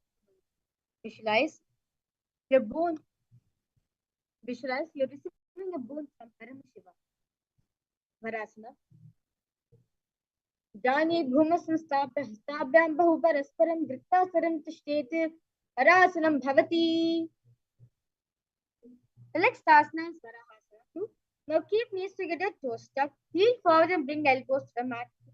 Hands holding the head. Rest the hand on the mat. Rest the head on the hand. Heels on the butt. Visualize the Varahatara or Avatara in the space. Surya Chandram Vedana Asmani Khantante Kuprabhu Stapyatva Janubhagnamastабhya Hastomasi Stapyatva Pashitambe Sanstapitishtet Varahasanam Bhavati. Next asana is Mundasana.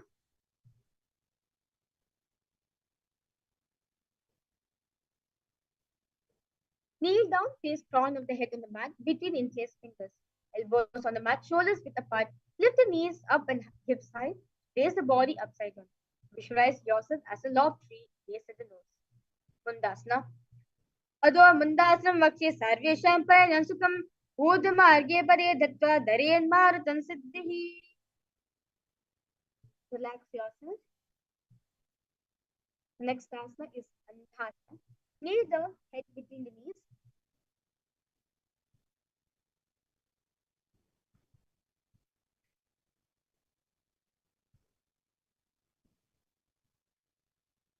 Elbows adjacent to the knees, hands pulling the head, exhale through your mouth.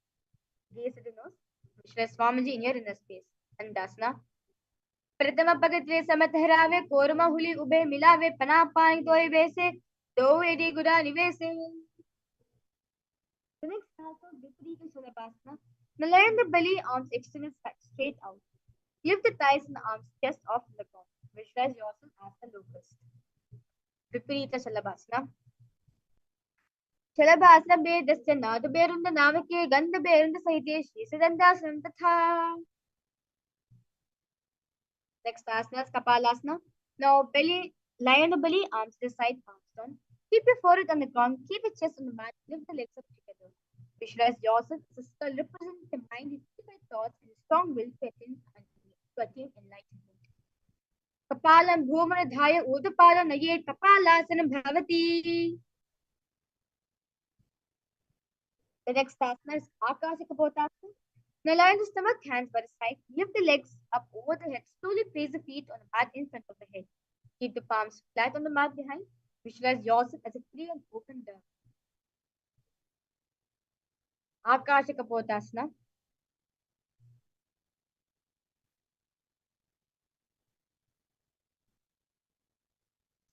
उष्ट्रासे स्थित्वा सर्वं भूमर्तप्य मस्कोपरि नीत्वा पृष्ठभागेन भूमस्थापयेत् आकाशकपोतं भवति.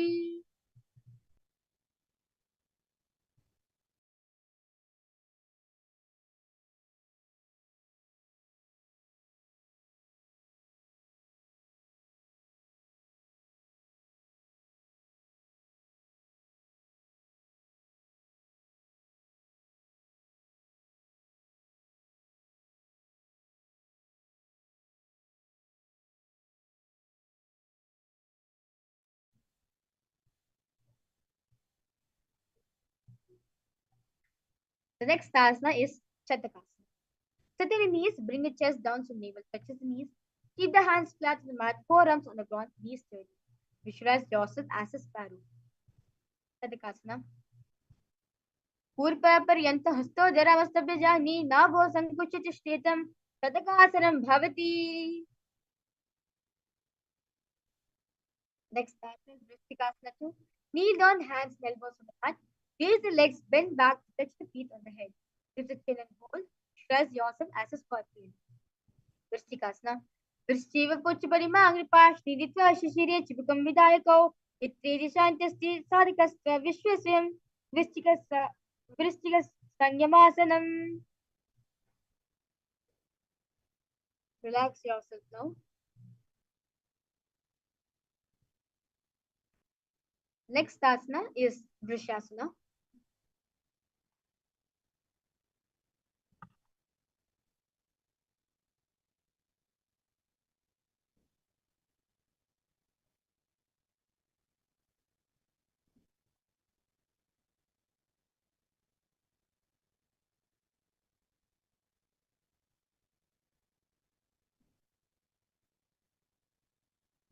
Now, place Perium down on the right heel. Keep the left foot outside of the hip. Ankles to the side. Place hands to the mat, resembling a bull. Visualize you're a bull in your inner space. Vrishasana. व्यामे घुल्पे पादमूले वाम भागे पदेतरं विपरीतं स्पृशे भूमं वृषासिदं भवेत्. Next asana is Lolasanam. Now, with kneeling position, place hands flat on the mat in front of you. Lift the knees up from the ground. Cross the toes of the left foot over top of the right. Balance above the mat. Visualize Swamiji in your inner space. Lolasanam.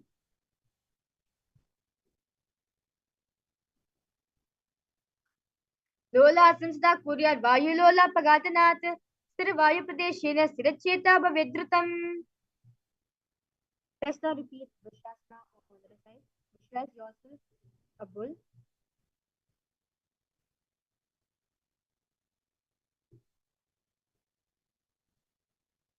Vrishasana. यामे घुल्पे पादमूले वाम भागे पटेतरं विपरीतं स्पृशे भूमं वृषासिदं भवेत्. The next asana is Balagunasana. Now keep left toes on the ground. Sit on the heel of the left foot. Place the right foot flat on the ground with the knee raised towards the chest. Palms are respecting East and Vaishnava Mudra.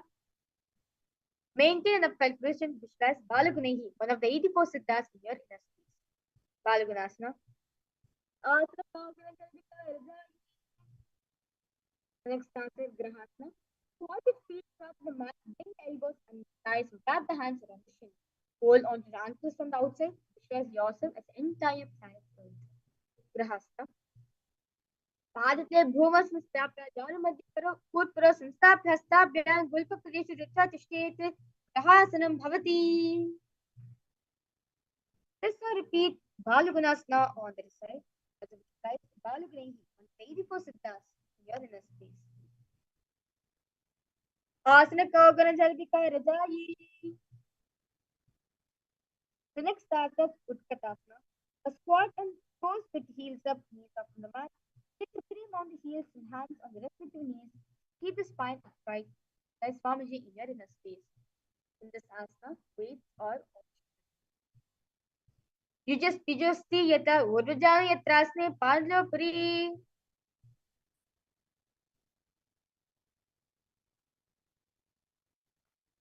The next asana is Vajrasangarasana.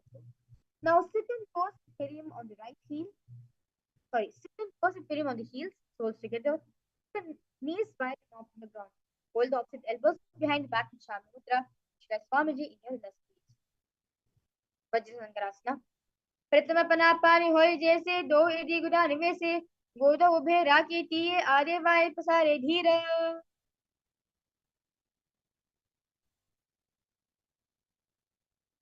The next asana is Anilasana. Now squatted feet hip width apart, hands under the soles of the feet from inside, arms down, arms straight, elbows together at the navel, gaze at the nose. Visualize Swamiji in your space. Anilasana. दो हाथ भूपरितानी कहूनी जारी ना village आने पना दो ऐसे विधि करे पृष्ठ हथेली की परिधेरे. The next asana is Paudukasana.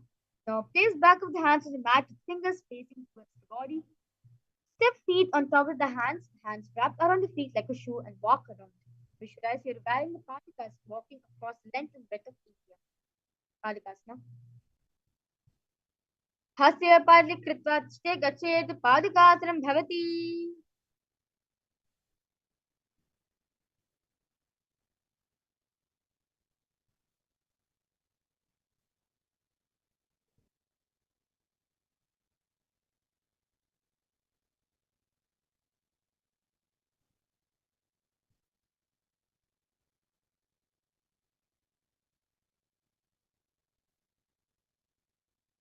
Now, place palms on the mat, raise the both feet upwards into the air, let them fall back down. Do like this again and again. Visualize yourself as a rooster. Kukudodanam. हस्तले भूमं कृत्य पादले च ऊर्ध्वं मुदान् कृत्य भूमिं पतेत् इत्थं पुनः पुनः कुर्यात् कुकुदोदानं भवति. The next asana is Viparita Nrityasana. Now place hands on the mat, raise the legs upwards into the handstand position, move the around on your two hands as if you are dancing. Visualize Swamiji in your inner space. हस्ततलाभ्यां मूनस्तभ्य ऊर्ध्वं पात्कुर्यन् स्थलाभ्यां नर्तनं कर्तव्यं विपरीतनृत्यं भवति.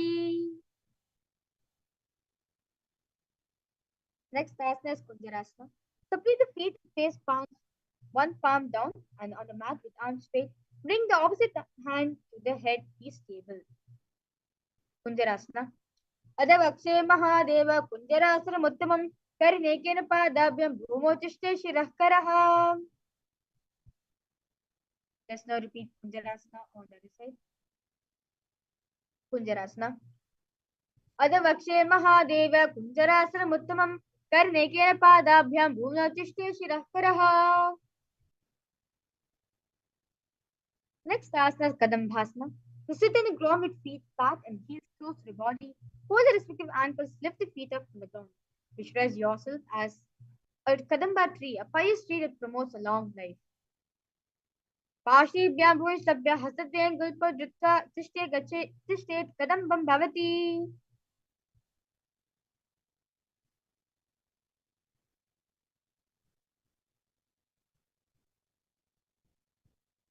The next asana is Pavanamuktasana. Visualize any excess vata being released from your body or balanced within your system in Pavanamuktasana. As you continue to repeat the Mahavakya in your inner space,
Yes, I complete all the participants for the interruption being made during the examination. We'll be resuming back to yoga now. So, next answer, Paramashivoham. Proceed with heels superior. Hold the knees with the hands and press them towards the chest. And Paramashivoham.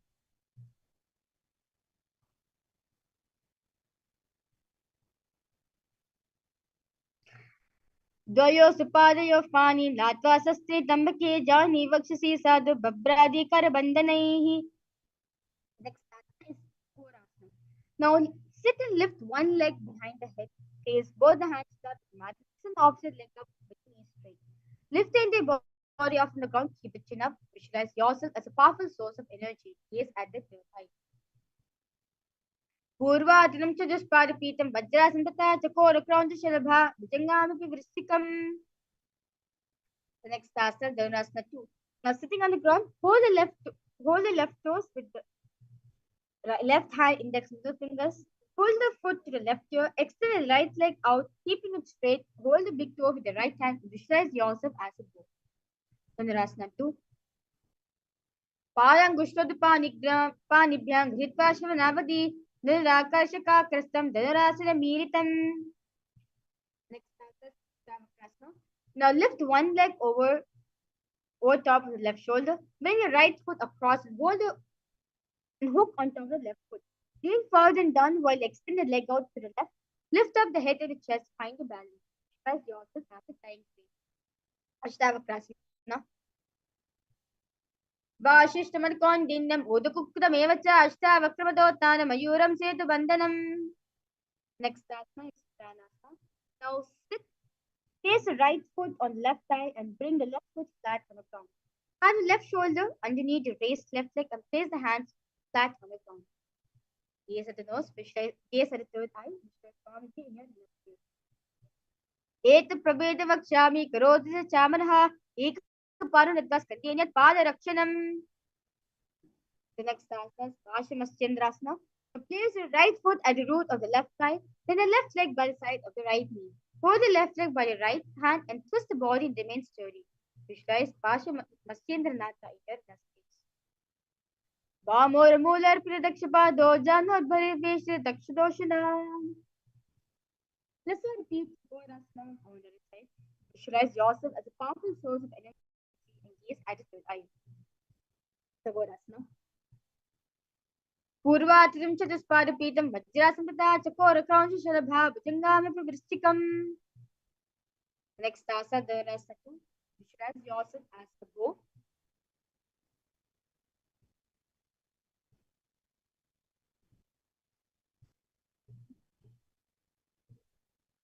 पादाङ्गुष्ठपाणिभ्यां गृहीत्वा शवनावधि निराकर्षकाकृष्टं धनुरासनमीरितम्. The next asana is Ashtavakrasana on the other side. Visualize yourself as a flying crane. वाशिष्ठमनुकोण्डिन्यम् ऊदकुक्कुटमेव च अष्टावक्रमतोत्तानमयूरं सेतुबन्धनम्. Next asana is Pranasana. Repeat it on the other side. Visualize Swamiji in your inner space. Gaze at the third eye.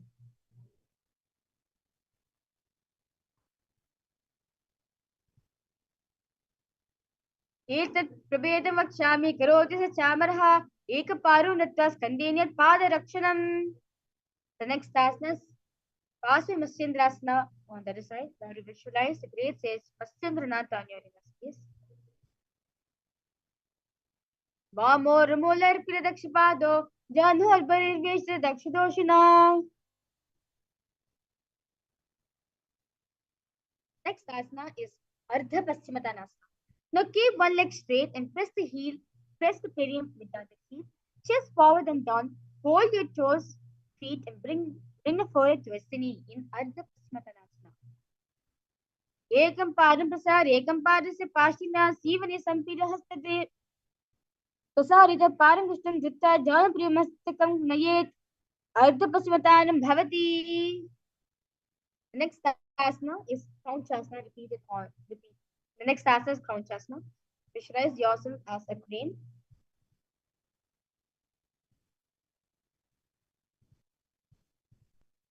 Now place your left ankle outside the hip. Hold the sole of the right foot and lift the leg up towards towards the forehead. Keep the knees straight, gaze at the nose. Vashistamatikondinyam Bhudakuktamevacha Ashta Vakramadotana Mayuram Setu Bandhanam. Let's now repeat Ardhapasvatanasana on the side. Visualize Swamiji in your face.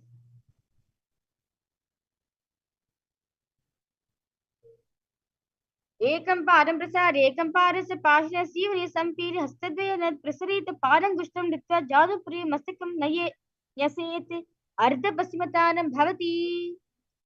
The next asana is Kraunchasana. Visualize yourself a crane. Kraunchasana. वाशे समकोन्दिन्यं उदकुक्कुटमेव च अष्टावक्रमतोत्थानं मयूरं सेतु बन्धनम्.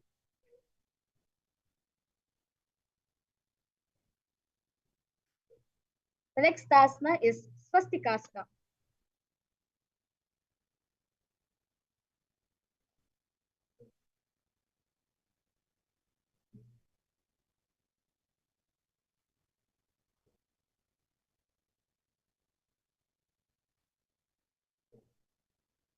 The next asana is Swastikasana. Now with soul, between the thighs and the calves. Spine straight, palms resting on the knees in Shambhala Mudra. Visualize embodying peace, well-being, good fortune, prosperity. As visualize yourself as a swastika and gaze at the nose.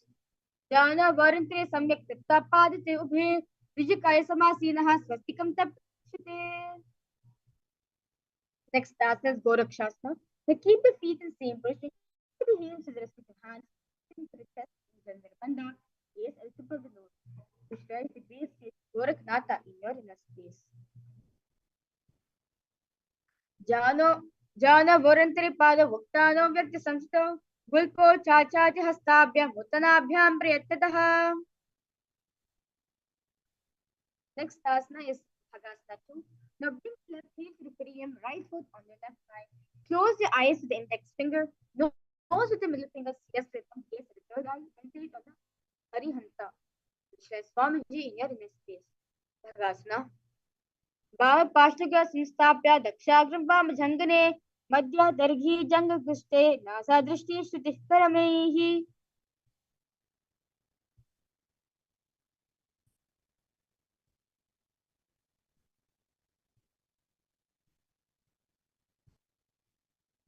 Next asana is Yogasana 2. Now place feet on top of the opposite knees. Place hands on the ground, palms facing up in Shambhala Mudra. Keep the spine straight, gaze closed. Visualize Swamiji in your inner space, engage in the Kaki Chunchu Kumbhaka, where you make your tongue like an arrow. Inhale through tongue, exhale through nose. उत्तानोचन कृत्वा संस्तोपरि जानो आस्वप्रि संस्थाप्य चोदानं पर युग्मकम्. The next asana is Urdhva Kukutasana. From Padmasana, place hands flat on the mat beside the body.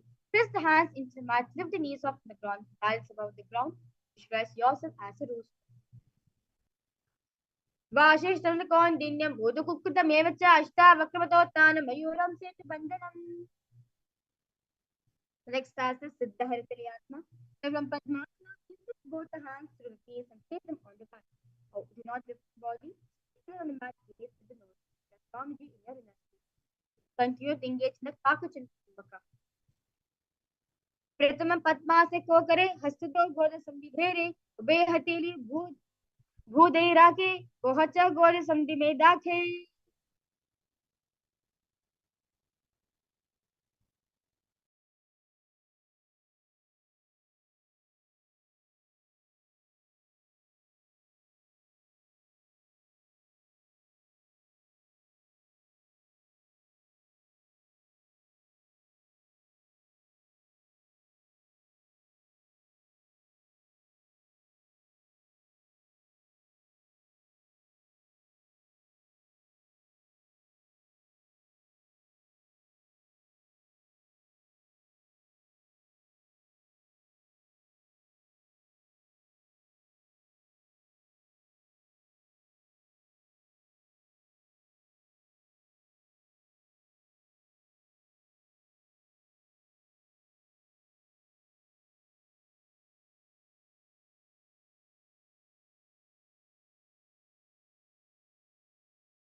Next asana is Hamsasana. Now, remain same position. Slowly lift the thighs up to the shoulder. Legs out on the mat. Stable the mat. Gaze to the nose. Visualize yourself as a elegant swan. Hamsasana. Kukudasa stitva skandam parintonitta dishtet hamsasanam bhavati. The next asana is Karmukasana. Now from Padmasana, place the hands between the thighs and calves. While sitting, reach the hands behind the body, interlace the fingers, bring the forehead to the floor, gaze at the nose. Visualize yourself as Paramashiva's bow. Continue to engage in the Kakachucha. प्रथम पद्मासने को करे गोदा संधि में माही करी धेरे तरपा दूसरी कर दो आने कोन्या ऊपर संधिले थाने.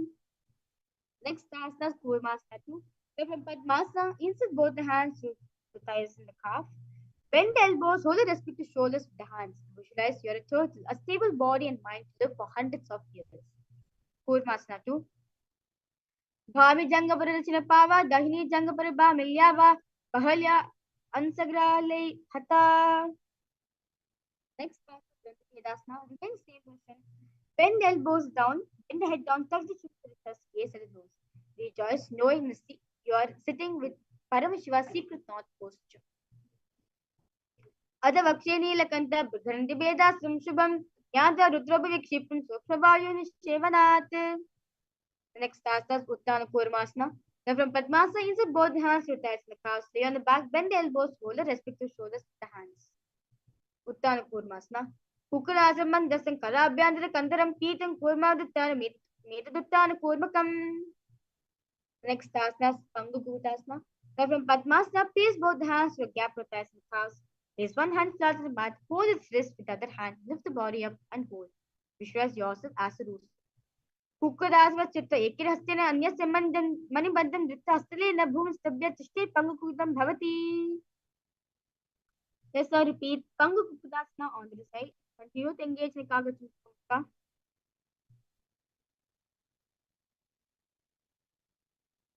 Pangu Kukudasana. कुक्कुदासवच्चित्त एकिरहस्तेन अन्यस्य मणिबद्धं धृत्वा हस्तलेन भूमिस्तभ्य तिष्ठे पंगुकुदं भवति.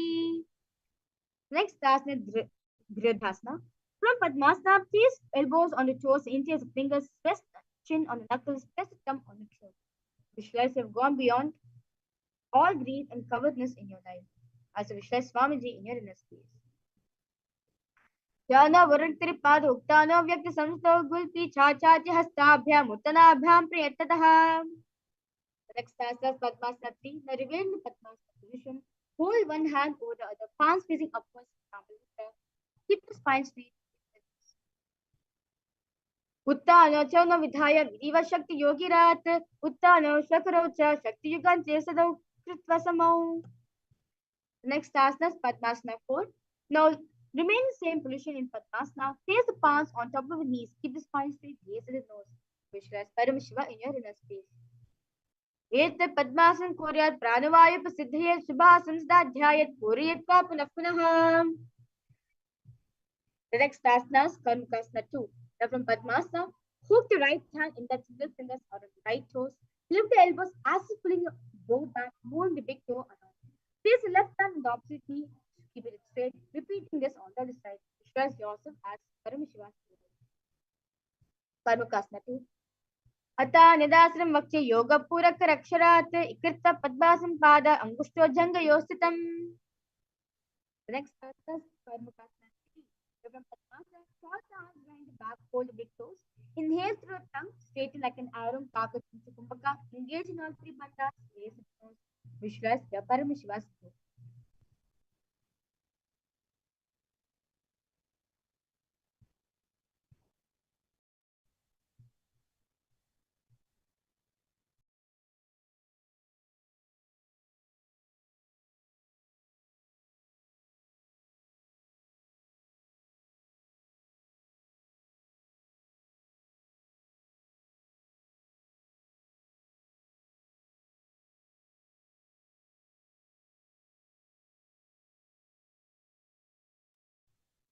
Karmukasana 3.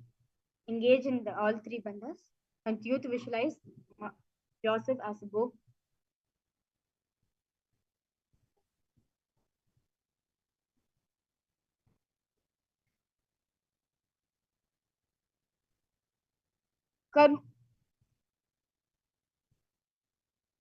कर्मकास्मस्कृत्य उदरे पुरे यत् सुखं वायुर्वसो यदि कलिन सूक्ष्म वायुना. Next asana, Dridhasana. Now maintain Karmakasmati. Live the of base and paradigm. Visualize you are the action of Paramashivoham. So anything you come across, you destroy. Dridhasana.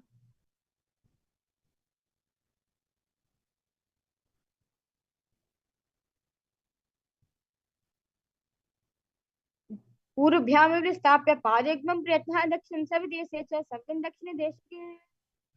Now relax yourself in the Dridhasana. Remember, arms behind the back, hold the opposite leg close, stay down on the elbows. Thighs in the back, gaze with nose. Visualize yourself as a snake. Nagrasana.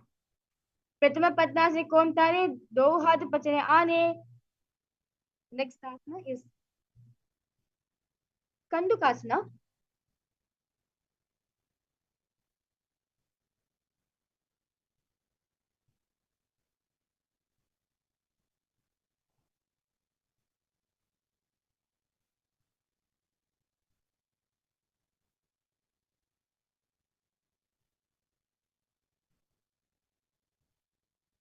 Now lay on the back, bend the knees, feet on the ground. Raise the knees to the head to the knee. Visualize yourself as a ball. Kandukasana. वेत्रासने स्थित हस्तपाद निष्किन्मुद्रा ये पृष्ठवास भूमि कंदुकासन भवति. Next asana is Urdhva Pavanasana. Lay on the back, knees raised. Big toes away from face. Hands interlocked underneath the head. Gaze at the nose. Urdhva Pavanasana. प्रथम सूर्य सेन करावे गोद ube राश मिलावे गुलप माहिला अंगुष्ठ दोई करके एक सा मेरा रास सोई. Next asana is Ardhva. Now lie on the back, bend the knees, keep the feet flat on the back face, open palms underneath the hips. उत्तान शयनं पादले उत्तान हस्ते स्थापयेत् पृष्ठभागमूत्र मयेत् मर्कटपीठं भवति. The next asana is Uttan Sipitapasana. Now lie supine, raise the hips up, support the hips with the hands placed at the waist, elbows by the weight of the body, chin presses at the throat, gaze at the nose. Uttan Sipitapasana. Jangor bhari daste Uttan Shikapititam apramadyakurvita bhukti pragjendriya. The lie supine, raise the hips up, elbows and hands extend on the mat below, helping the body balance as legs are straight. Narkasana. ग्रीवा कंठे भूमस्तंभ पादं मुद्रं नयात् नरकासनं भवति. Next asana is Nithyananda. Now lie supine, raise hips, bring the hands to the lower back, to the elbows on the mat. Raise legs up vertically, then slowly lower them, angling them, and keeping the core engaged. Guys, you are both crossing the ocean of samsara. Naka sthita urdhvam padaditvaryam nayet triyanakasanam bhavati. Next asana is Vajrasana. Keep the upper body, raise the legs up vertically, elbows, shoulders, and hands remain on the mat below. Keep the legs vertically and hold. Visualize your Kailasa flag, a respected across all nations in the world. त्रिनाको ग्रीवा पृष्ठकुर्पे भूनस्तम्भ कलेक्षये पारद्वयं उद्दनयेत् गजासनं भवति. Now relax yourself into the mat. Now lie supine, completely relax. Avoid any movement. Visualize the body is dead. The supreme pontiff of Hinduism. Bring awareness to every single body part of yourself. Shakti Chalan Mudra. Vritasana. उत्तानं शववद्भूमौ शयनं तु शवासनं शवासनं श्रमहरं चित्तविश्रान्तिकारकम्. Ananda Paramashivoham Om Nithyananda Paramashivoham Om Nithyananda Paramashivoham Om Nithyananda Paramashivoham Om Nithyananda Paramashivoham Om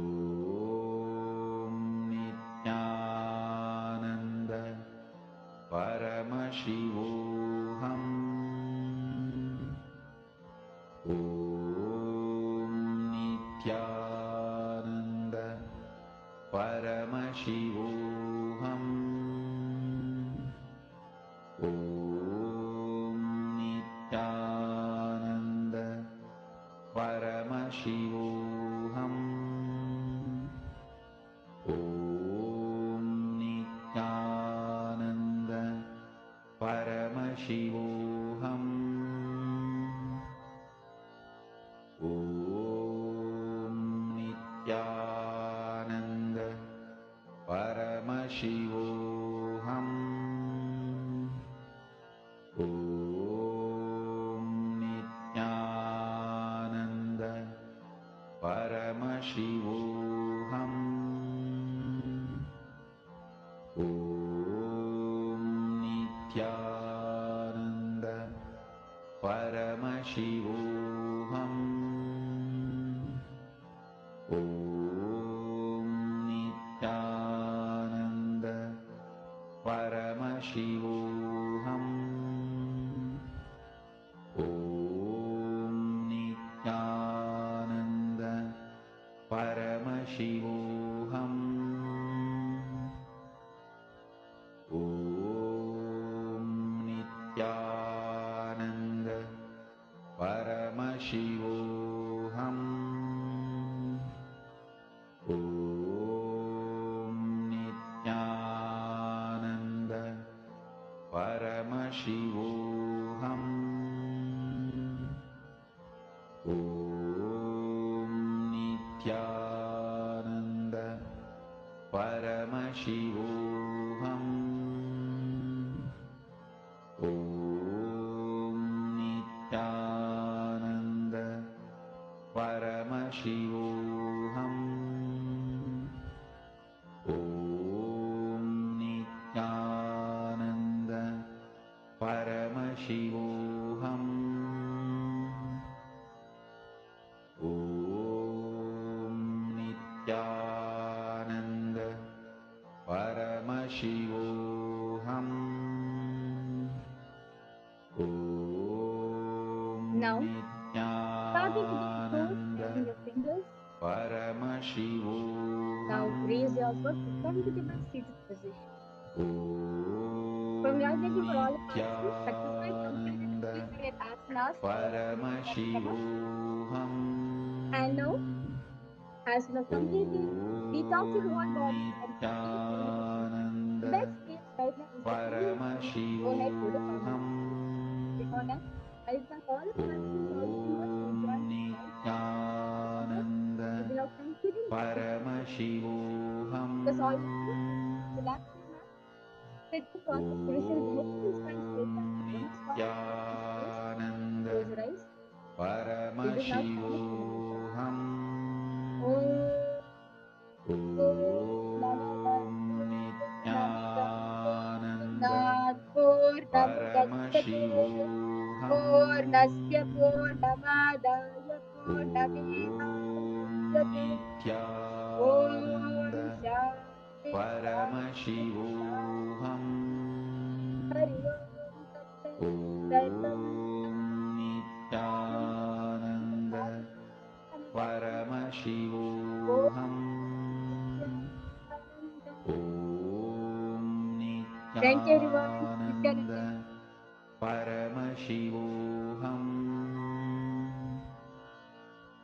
Om Nithyananda Paramashivoham. Om Nithyananda Paramashivoham. Om Nithyananda Paramashivoham.